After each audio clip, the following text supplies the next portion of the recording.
Сайн байцгаана уу? IT цэгээ миний нямдаа байна. Энэ удаагийн бичлэгээр Instagram-ийн хаягаа төр итгэхгүй болгох болон Instagram-ийн хаягаа устгах аргыг заагуулна.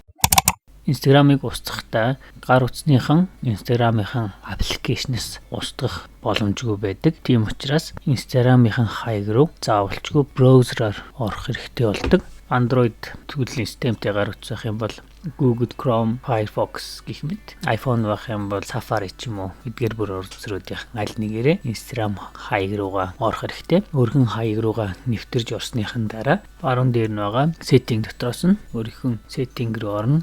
Үүнийх нь temporarily disable account гэдэг. Энэ нь болохоор өөрийн чинь хаягийг төр итгэхгүй болох товчон байгаа. Энэ дээр нь дараа дөнгөд баха мэдээллүүд нь гараад ирсэн байгаа. За тэгээд үүнийг нь итгэжүүлээд өгөх юм бол Instagram дээрх өөрхөн мэдээллээ устгахгүйгээр хаягаа итгэхгүй болох боломжтой гэсэн үг. Өөр хүмүүсэд таны хаяг чинь харагдахгүй, өөрийн чинь зургууд, комент, лайк дарсан зүйлүүд чинь харагдахгүй болно гэсэн байгаа. Гэхдээ энэ дээр нэг анхаарах зүйл нь болохоор 7 хоногт ганцхан л удаа итгэхгүй болох боломжтой гэсэн үг. Тэгээд нэг итгэхгүй болгосон бол дахиж логин хийх хүртлээр өөрхөн хаяг руу дахиж орох хүртлээр бол итгэхгүй байж гин. Буцаад өөрхөн хаяг руу орох юм бол итгэвтэй болно. За тэгээд чинь болохоор та яагаад энэ хаягаа төр итгэхгүй болгож байгаа вэ гэсэн шалтгааныгаа эхэлж сонгож өгнө. За зүгээр л жоохон ашигламааргүй байгаа юм бэ ч юм уу. Тиймэрхүү тохиолдолд just need a break дээр нь сонгочоод энэ чинь өөрхөн нууц үгээ оруулаад өгнө.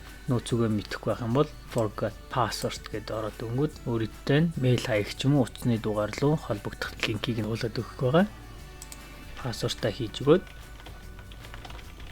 temporary disable account гэдэг юм бол дахиж нэвтэрж орох хүртлээр таны хаяг чинь итгэхгүй болох байгаа.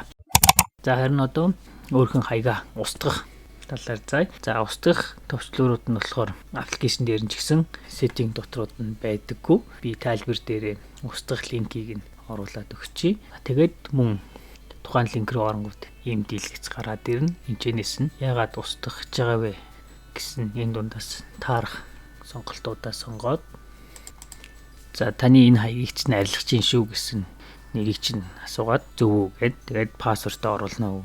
Энэ чинь болохоор энэ онсаар гэхэд таны мэдээлэл чинь Instagram дээрээс бүрэн арилнаа. Ямар нэгэн байдлаар арилгахгүй байхыг хүсэх юм бол энээс өмнө заавалчгүй дахин нэвтэрж ороод арилгахгүй гэж баталгаажуулаарай гэсэн анхааруулга байгаа. Эдгээр зүйлсүүдтэй санал нийлж явах юм бол delete гэх энэ дээрээ дараад өгөх юм бол таны хаяг чинь устгах болно. Анхаарал тавьсанд баярлалаа. Бичлэгийг дуустал үзсэн танд баярлалаа. Танд энэ бичлэг таалагдсан бол лайк болон шеэр хийж өгөөрэй. Subscribe хийгээд манай шинэ бичлэгүүдийг цаг алдахгүй хүлээж аваарай.